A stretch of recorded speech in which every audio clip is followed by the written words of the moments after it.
Hey, it's Nay, and welcome to or welcome back to Nay's Little Garden. So, guys, I have the revisions already, and there's probably going to be a few revisions, but hopefully this will be the final revision about what I'm talking about specifically. I'm going to talk about tomatoes. And if you're sitting here like, girl, it's October, I have to talk about it because I'm limiting myself.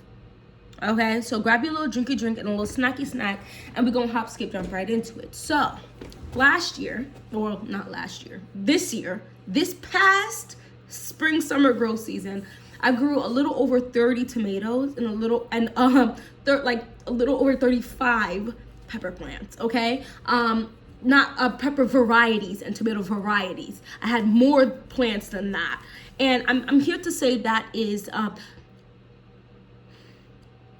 too many varieties for the space that I have to start stuff. I'm going to shrink them down a little bit.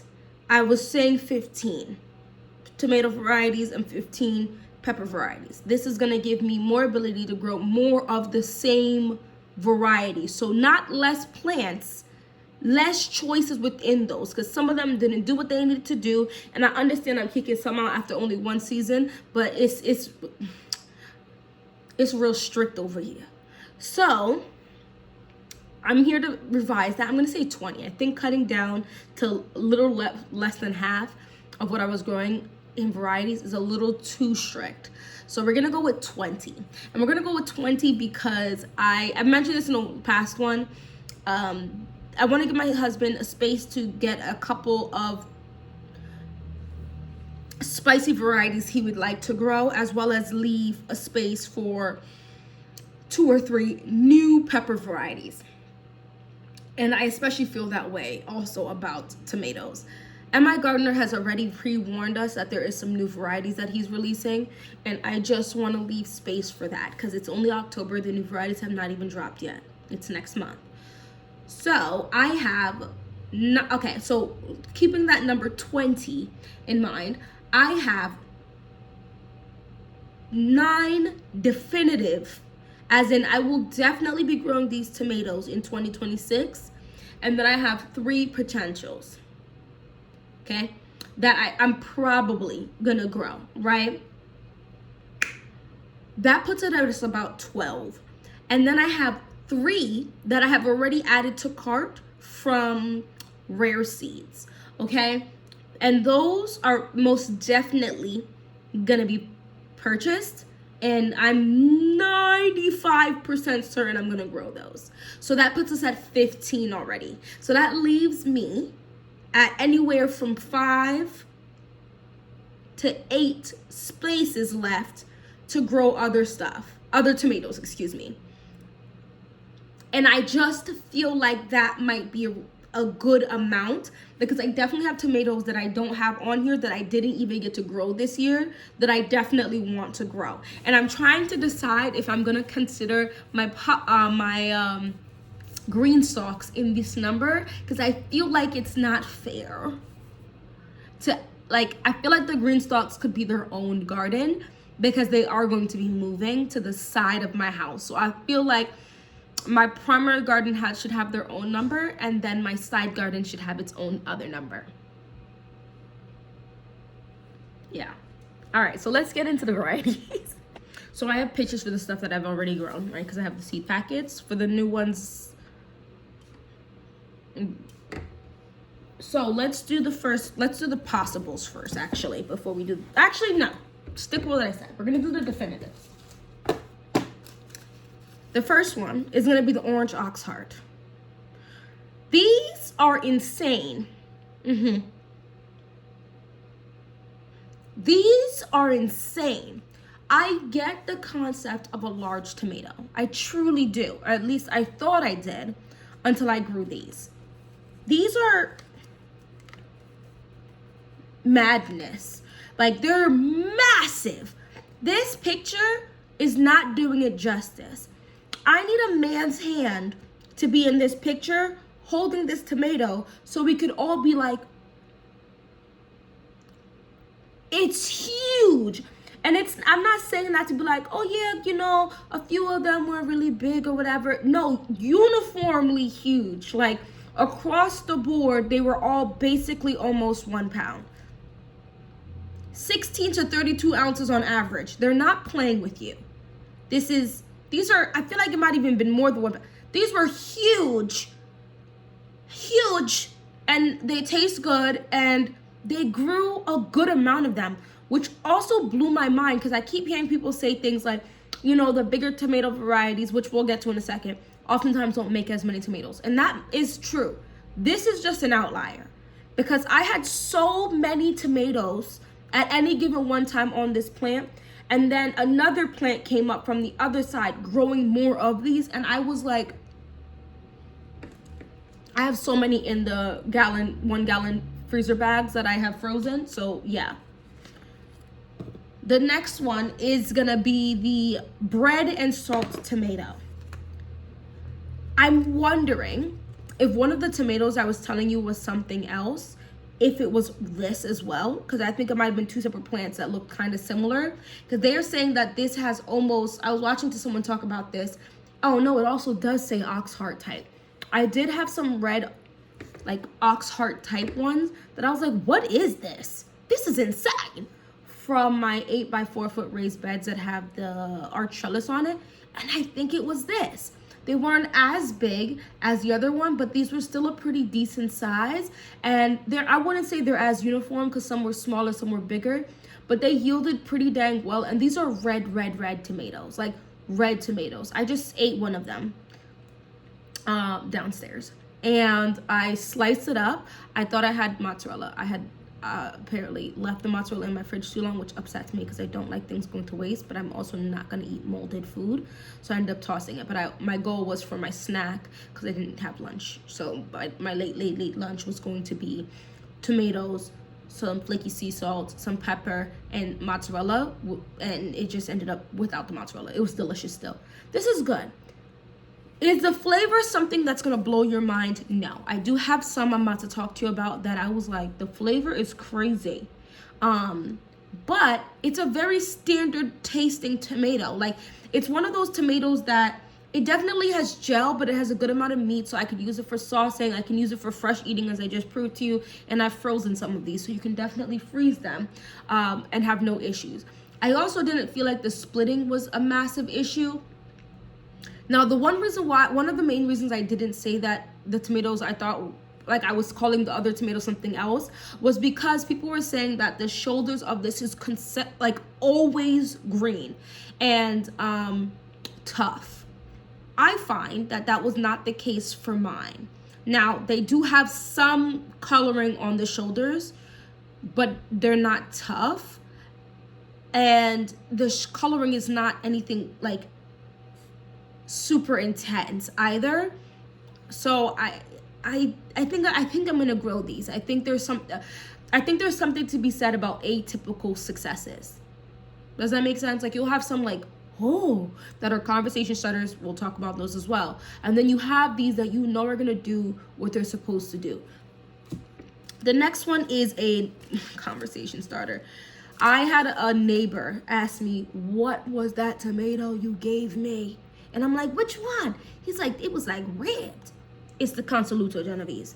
I apparently was so obsessed with it, I bought it 2 times over. So what's gonna end up happening, I planted the one from Wild Boar Farms. I'm probably gonna plant a few of these. The amount of plants I'm gonna also be able to put out is gonna get like determined by how many seeds I have, as well as what seeds successfully grow into plants ready to go outside.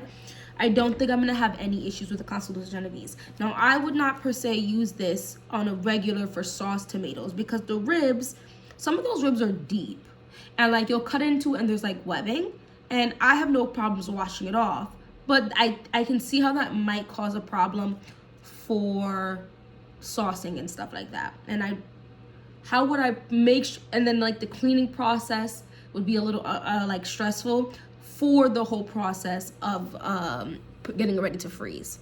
But anyway, these are absolutely gorgeous tomatoes, super pretty. And this taste actually was I like the bread and salt, like I said, but this is like almost like juicy. Like, I don't know how else to explain this to you. Like, you bite into it, it's like juice, like watermelon juice. It's not sweet like that. It's definitely more of like a regular, bears high disease-resistant yields. The fruits are red and ribbed, a unique shape compared to the traditional round tomato. Use this sweet and juicy variety as a right off the snack pine or slice up to toss onto a salad. This is definitely not one of the sweetest tomatoes I grew, but it is very nice. It is on the sweeter side, but like the medium sweet. Like, this is a flavor-wise, it's like one of those regular nice tomatoes. So, but the look of it is just so gorgeous. So obviously I'm obsessed. I'll be growing this for years apparently. The next one is the Dr. Witches. The Dr. Weishes. I feel like everybody says it's something different. I'm gonna say it's Dr. Weishes. I believe that's what I called it before. This is amazing. This is another tomato that to me was doing the utmost. It's so good. This is a sweeter tomato, but it also is, there's something about it that's a little, it's definitely not a regular tomato taste. Like, the tomato flavor I feel like I would get from this would give you a naturally sweeter taste. Like, when I make tomato sauce or something else with the tomato products and I want to add some sweetness and not add much sugar at all, I would toss in one of these. They are also a decent size. Like, they get like uniformly about that big, which is a pretty good sized tomato. Low acid, rich in flavor, and stunning meaty beefsteak. Oh yes, I am not a fan of high citrus tomatoes, or high acid, excuse me, tomatoes. I don't like it. I don't like it. And this worked in the flavor. This was definitely sweet in an actual like sugar sweet type of way that I majorly enjoyed without being like achingly too sweet. Because there are some super sweet ones that we'll talk about that are, I prefer that to be in my more like cherry vibe. Speaking of a cherry, this is the black strawberry tomato. And then I'll put this one with it, the Queen of the Night tomato. These were some of the prettiest tomatoes I grew in my garden this year. Hands down. And they were some of the most prolific ones ever. The black strawberry was, I think, one of the top 2 most prolific in my garden this year. And this was pretty dang prolific too. I actually kept getting the 2 confused because I was like, which one is which? Because I feel like size-wise, when you're looking in the garden, I mean, 3 ounces is small. Like this, 1 ounce is like this, and you think it's in theory it is a big difference, but it's really also not when you start picking stuff. But they both did so good, and the flavor. Now, I just said I don't like acid. However, this is like a sweet, tangy, but in the best way possible, with just the barest hint. I don't even think they say it, but there's something slightly not savory, but not a regular tomato flavor. Cut into the round fruit to reveal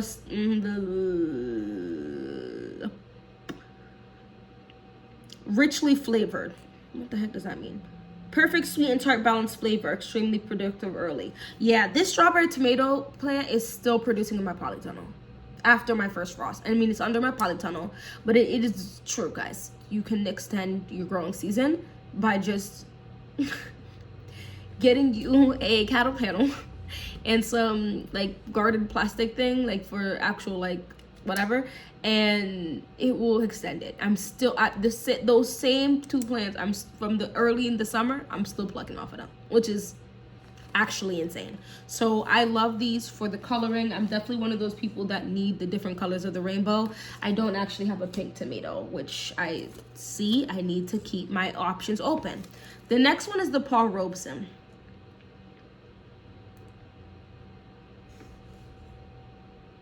This wasn't insanely prolific, but it was definitely a decent producer. And these were not massive either. I want to say they were like this big, which is a pretty dang decent size. And I like the coloring of them. I wouldn't call this a purple variety color. It's just like a darker red with the barest hint of like brownish maybe. These were good. There's something, it was savory. This was like a more savory flavor, and a very, very, very minute, like smoky is so interesting to say, but kind of smoky. Kind of. And there's plenty of them in here, so I will be growing a bunch of this. Yeah, this is saying 7 to 10 ounce fruit of red brick color. Delicious. I like these. Shout out to Paul Robeson. Next one, the last one in my I most definitely will be growing is in fact the Thornburns Terracotta.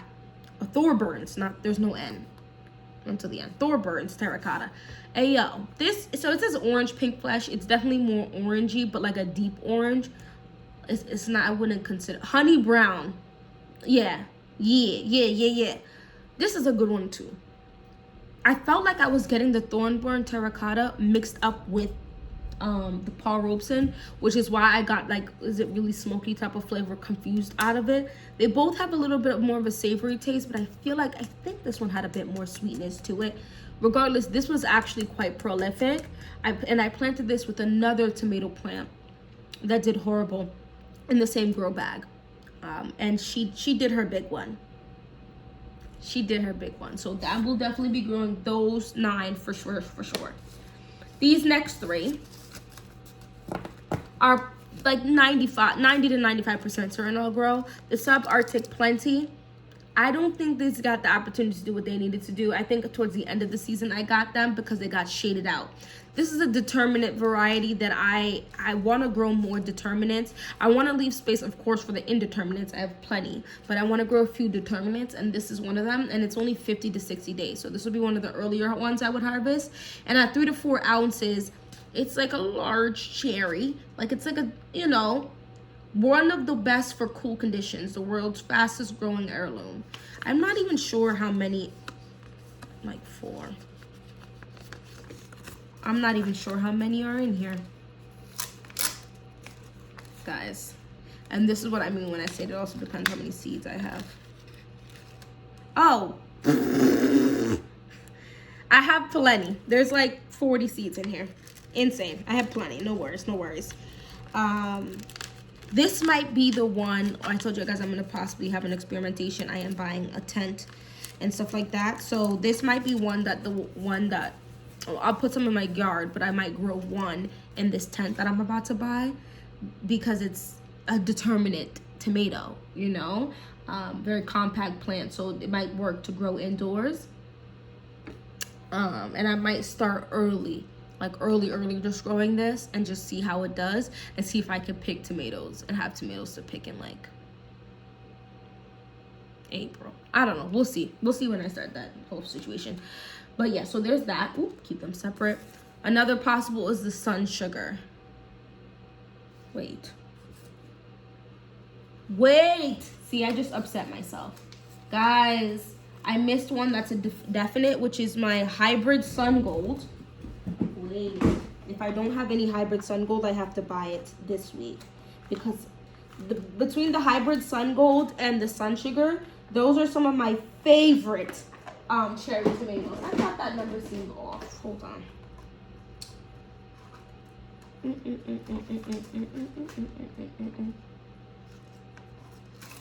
Oh no. See, and this is, oh no, here it is. I was like, see, I have to buy more. One of the definites that I missed, this is the only one, is the Sun Gold Hybrid. I don't really grow a ton of hybrid tomatoes because it's not necessary. There's so many heirloom or open pollinated that I don't even need to have that concern if I want to save seeds. There's literally 3 in here. So I'm gonna go ahead and probably purchase this again. This is sweet. One of my youngest son and I eat this off of the vine like candy. This and the sun sugar one. I kind of get the 2 mixed up, to be very real with you, but they're both super sweet. I'm definitely gonna grow the Sun Gold hybrid tomato, and then I'll probably go the sun sugar tomato. They're just really good. Yeah, there's enough in here. They're just really good. And then the last one that I'll probably grow is the Ace 55. This is a semi-determinate. 80 days. It says the production is reliable and the size is consistent and has low acidity. So I'll probably grow this. I hear a lot of people talk about it. I might as well finish up the seed packet, because why not? So that's that. And then the 3 that are new, that I haven't even purchased yet, is the Dad's Sunset. The Dad's Sunset is an orange tomato. It looks like a good, I feel like I have to pull them up for you. Hold on. Give me 2 seconds. This is the Dad's Sunset. Oh my gosh. Wow. So it's orange. It's about 10 ounces, which is pretty big. It's supposed to be uniform and keep very well. So the idea is that you can leave it to ripen on the counter and it should keep very well and not start rotting. A few of my tomatoes did have to just go get cooked immediately because you leave them to ripen and then they were like, where the shoulders were, started to do nonsense, you know what I mean? Good flavor, it's an indeterminate in about 95 days. So I wanted to add another yellow, well it says orange, whatever, orangey color to the situation because why not? This next one is very basic, but I'm gonna grow her because I hear she is very like, we know what she's gonna do and what she's gonna do is good things. This is not what I was looking for. And that is Bonnie's Best.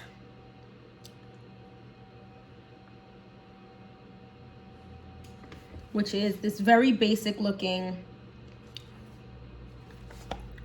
red tomato. Now, before you judge me, I'm not the biggest fan of the sauce tomatoes. I'm probably gonna grow 1 or 2 in the green stalks. I have some, the smaller variety ones. I forget what it's called. The one specifically meant to be small. Dwarf. I have some dwarfs that I think are sauce tomatoes that I probably put in the green stalk. But this one looks very meaty and rounded. I just like them rounded like that.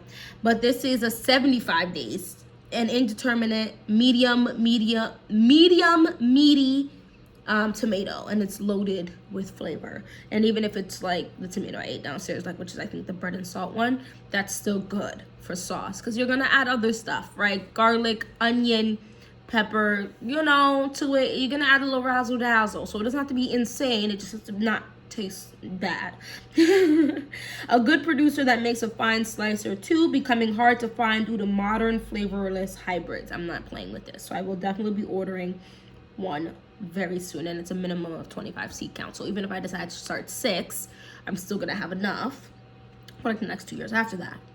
And then the last one, which is the most cool looking one for this new generation of ones I'll be growing. Look at this. It's a stuffing tomato. The Gazanti? I don't know. Look at that. Oh my gosh, I'm so excited. So it's another red tomato, but it literally looks like almost like pepper. Like a pepper grow on the inside, like, cause you know, it's just like the flesh. It's like there's no like there's a little bit of gel, but it's a lot less gel in there. It's semi-hollow, which is what I was saying, about 6 ounces, which is smaller, but not too small. Very productive, indeterminate 80 days. I'm gonna definitely purchase these 3 today just to ensure that I get them and there's no issues or problems or situations. So that is my 9, 10, 11, 12, there's 15, right? That's my 12 to 15 that I'll be growing next year, and I'm gonna give myself, like I said, another 5 to 8 or whatever to grow, to purchase when new varieties drop for 2026. Anyway, let me know down in the comment section, what are some tomatoes that you grew this year that were really good for you, and what were some tomatoes that you are wanting to grow next year? There are, I think I heard someone say over 10,000 different tomato varieties, which is insane. And I love that, and I want to try a ton. I'm definitely looking into possibly adding one of those blue or yellow ones, blue and yellow tomatoes from Wild Boar Farms. You know, other things like I want to look into and see what else I can have. I did grow striped. It did okay. I grew a fuzzy one this year. It did okay. I probably will grow them again another year or so, but that's all I have so far, and I'm definitely interested in hearing some of your other choices, because I think that there are having 10,000 different varieties. Some of them are definitely going to be for sure similar, for sure. And then there's going to be some very wild ones out there. I've seen some very interesting shapes. Anyway, thank you so much for watching this whole video.